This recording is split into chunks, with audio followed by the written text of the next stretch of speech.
vamos lá. Então, diante de um diagnóstico de autismo, que a gente sempre é importante lembrar que não é uma coisa rara, né? Que hoje em dia, considerando os diferentes graus de autismo, a gente fala que 1 para cada 167 nascidos teria algum grau de autismo, é sempre um susto.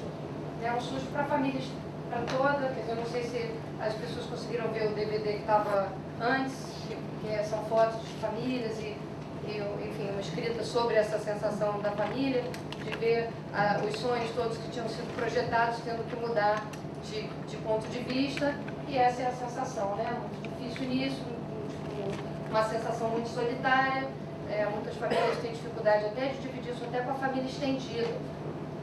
E aí vem os questionamentos, né? E aí, como é que o que eu vou fazer? Que escolhas eu vou fazer?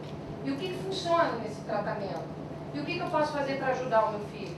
Né? E como é que eu posso saber se eu estou oferecendo tudo de melhor? Essa é uma questão que eu acho que a gente sempre tem como mãe com qualquer filho, né? Se a gente está oferecendo tudo de melhor. Então eu escolhi alguns pontos para a gente falar hoje, de dicas práticas e de sugestões para a gente tentar se sentir mais confortáveis com essas perguntas que vêm no dia a dia. Então, a primeira coisa que eu tinha e tenho muita vontade, acho muito importante de dizer, para quem trabalha com isso ou para as famílias, é de que a gente precisa conseguir separar dentro de todo tipo de informação que está disponível na internet, nos livros, o que é uma informação útil e o que não é uma informação útil. Né? Então a gente tem que tentar separar o joio do trigo. E o que a gente pode fazer nesse sentido? Existe uma coisa que se chama a medicina baseada em evidência, ou outras áreas baseadas em evidência. E o que quer dizer? Quer dizer você tentar buscar informações baseadas em pesquisas que te digam como é que uma coisa funciona. Quer dizer, se uma criança está com uma meningite no hospital, eu não posso dizer que eu vou colocar o antibiótico X, porque na minha experiência eu acredito que funciona. Você não tem que ter experiência, você tem que dizer o que as estatísticas dizem. Dizem que a chance de cura de uma meningite é de 100% com tal antibiótico. Eu não posso achar nada, eu tenho que saber o que diz o conhecimento técnico. Né? E isso o que quer dizer a medicina baseada em evidência? Você não achar nada, é você se basear no que tem a literatura. É claro que na área de educação, de comportamento, especialmente, a experiência tem um peso. A experiência tem um peso no seu julgamento, do peso dos sintomas, do contexto, da família, de como é que você vai manejar aquela informação, como você vai devolver a informação. Mesmo assim, é interessante a gente tentar se pautar em alguma coisa baseada em evidência para se organizar, porque com a quantidade de informação que a internet traz, fica tudo muito confuso se a gente não tiver algum norte de por onde ir, né? Existe um banco de dados que se chama Medline, que é um banco de dados nutrido internacionalmente, tem mais de 5.000 revistas que são publicadas no Medline, que são indexadas, na verdade, ao Medline, e que tem nos Estados Unidos em 70 países. Esses são 2 endereços de acesso ao Medline, e para acessar esse banco de dados você não precisa ser da área de saúde, você não precisa ter nenhum tipo de credencial médico, né? É um banco de dados. Talvez para você solicitar o artigo na íntegra, você tenha que entrar o próprio banco te remete para você solicitar esse artigo na íntegra. E aí vamos simular, então essa é uma página do PubMed, onde você pode botar, por exemplo, autismo e dieta, que é um ponto certamente que todo mundo aqui fica aflito e preocupado com o que isso quer dizer, o que não quer dizer, como é que se maneja isso, o que a gente vai fazer. Se a gente colocar, isso foi colocado anteontem, autismo e dieta, você consegue 107 artigos que foram feitos trabalhos e nessas revistas indexadas falando sobre a relação do autismo com dieta. Né? Se você quiser restringir a sua pesquisa, você pode restringir para que ela seja aqui nos limites só em humanos ou só em artigos de língua portuguesa ou o que você gostaria, né? Sabendo que obviamente você está restringindo o universo. E aí você tem um outro banco de dados, que esse é o endereço, onde existe uma tendência a nesse banco de dados serem publicadas revisões sistemáticas. Então, talvez eu não consiga ler os 107 artigos de dieta e autismo, ou talvez eu não possa ler, ou enfim, eu não tenho interesse em ler. Mas existe, por exemplo, um artigo de 2008 desse banco de dados, que é o Cochrane, que se propõe a pegar todos os artigos publicados de dieta em autismo e ver se funcionam ou se não funcionam, o que a literatura tem para dizer sobre isso.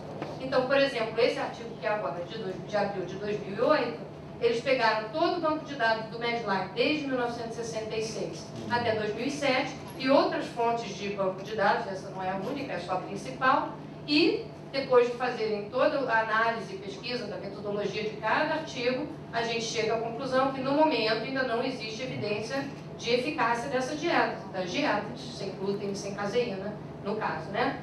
E que você precisaria de um estudo melhor para poder saber se isso funciona.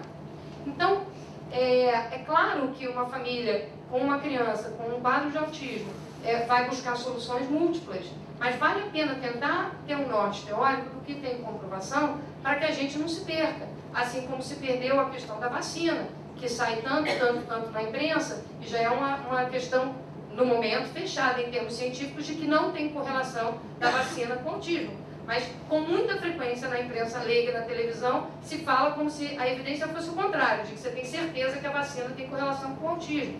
E aí é um grande problema, porque você tem na Inglaterra, por exemplo, o retorno de sarampo, porque as crianças não são mais vacinadas adequadamente. Então é muito importante saber que esse banco de dados é disponível para todo mundo e que isso ajuda talvez a dar um referencial teórico quando a gente precisa saber para onde anda. A vitamina B6, por exemplo, do magnésio, que é uma outra história antiga de tentar se fazer para autismo, também existiu já um artigo de revisão do Cochrane, que esse é mais antigo, eles fizeram um banco de dados até 2005, mostrando que no momento a gente não tem recomendação para usar a B6 magnésio. Então, quando você ouve uma palestra, eu dizendo, outra pessoa dizendo, não é eu sou contra ou a favor da dieta.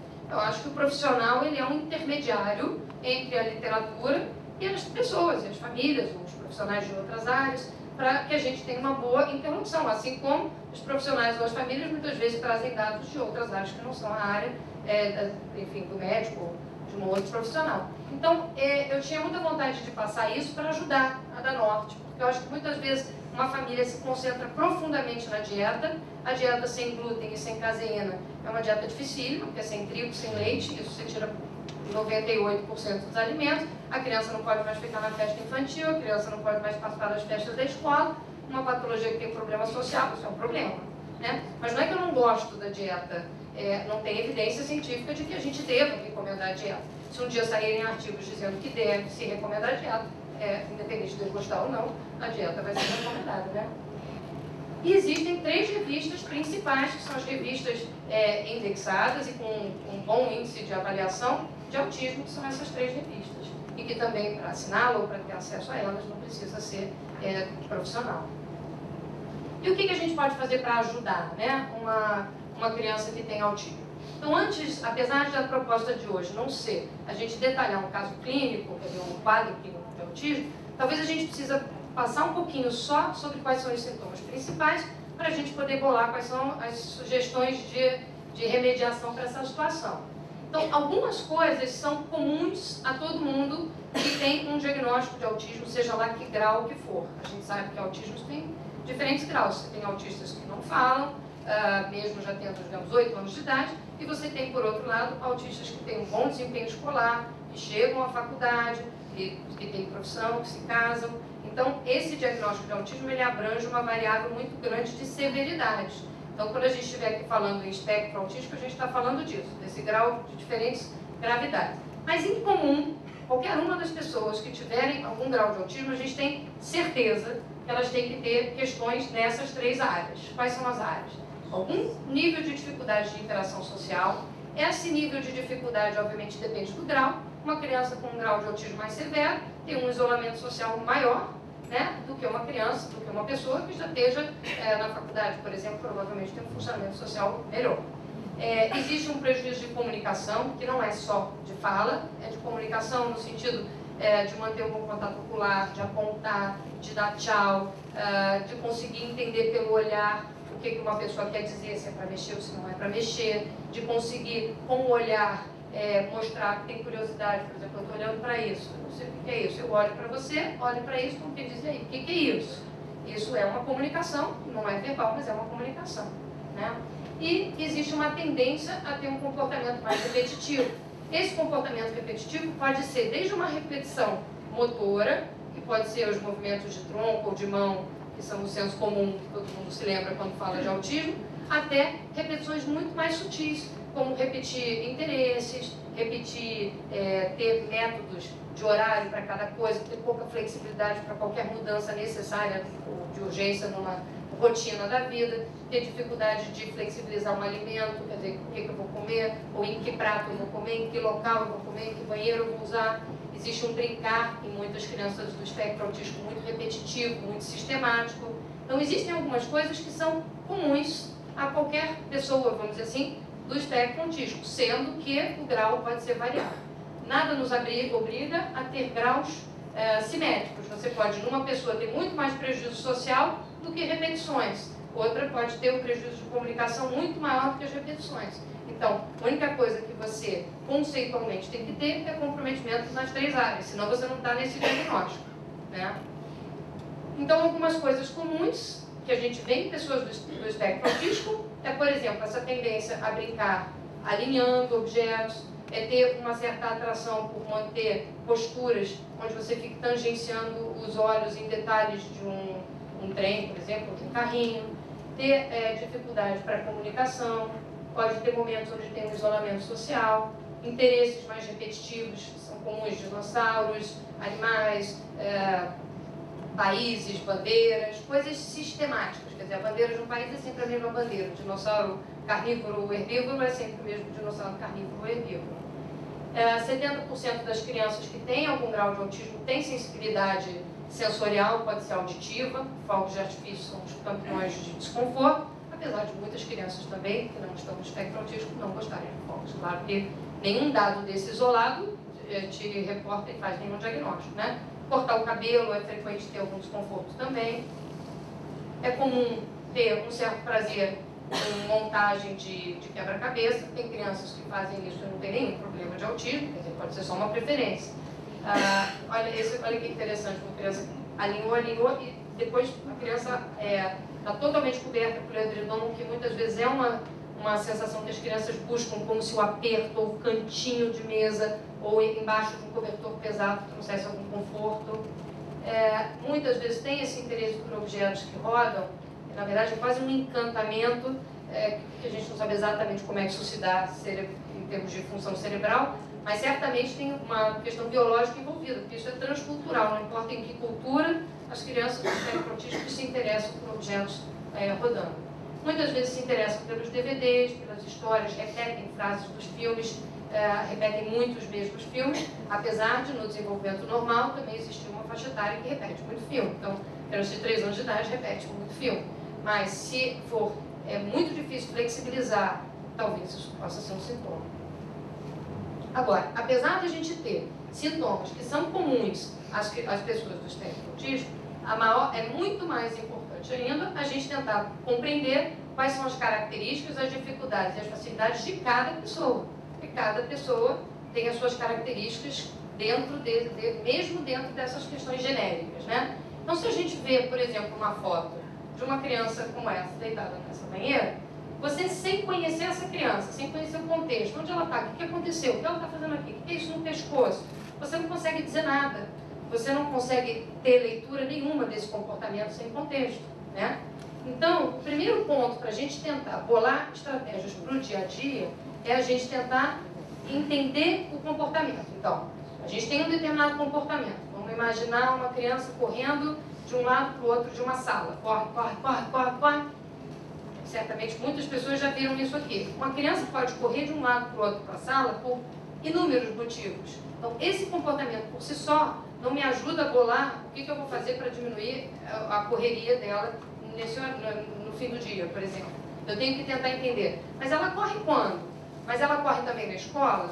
Mas ela corre quando ela já tinha se alimentado? Será que ela estava cansada? O que você estava fazendo quando ela começou a correr? Será que foi porque você parou de dar atenção e ela começou a correr? Ou será que ela gosta de correr porque senão ela não relaxa para dormir? E assim a gente vai também buscando as evidências, vamos dizer assim, para tentar entender o que está se passando. E então a parte fundamental de entender o comportamento é entender o que aconteceu antes do comportamento e qual o contexto. que está acontecendo? Por que isso funcionou ou não funcionou? E depois que você tentou entender e fez uma hipótese, a gente vai tentar pensar o que eu vou fazer, o que eu vou fazer depois, ou o que a criança fez depois desse comportamento. Ela, às vezes, entender o que ela fez depois me ajuda a entender o porquê do comportamento. Ela correu, quando ela estava suada, ela conseguiu dormir. Muitas crianças com autismo têm essa história. Então tá, mas então, será que ela só consegue adormecer depois de ela se exercitar?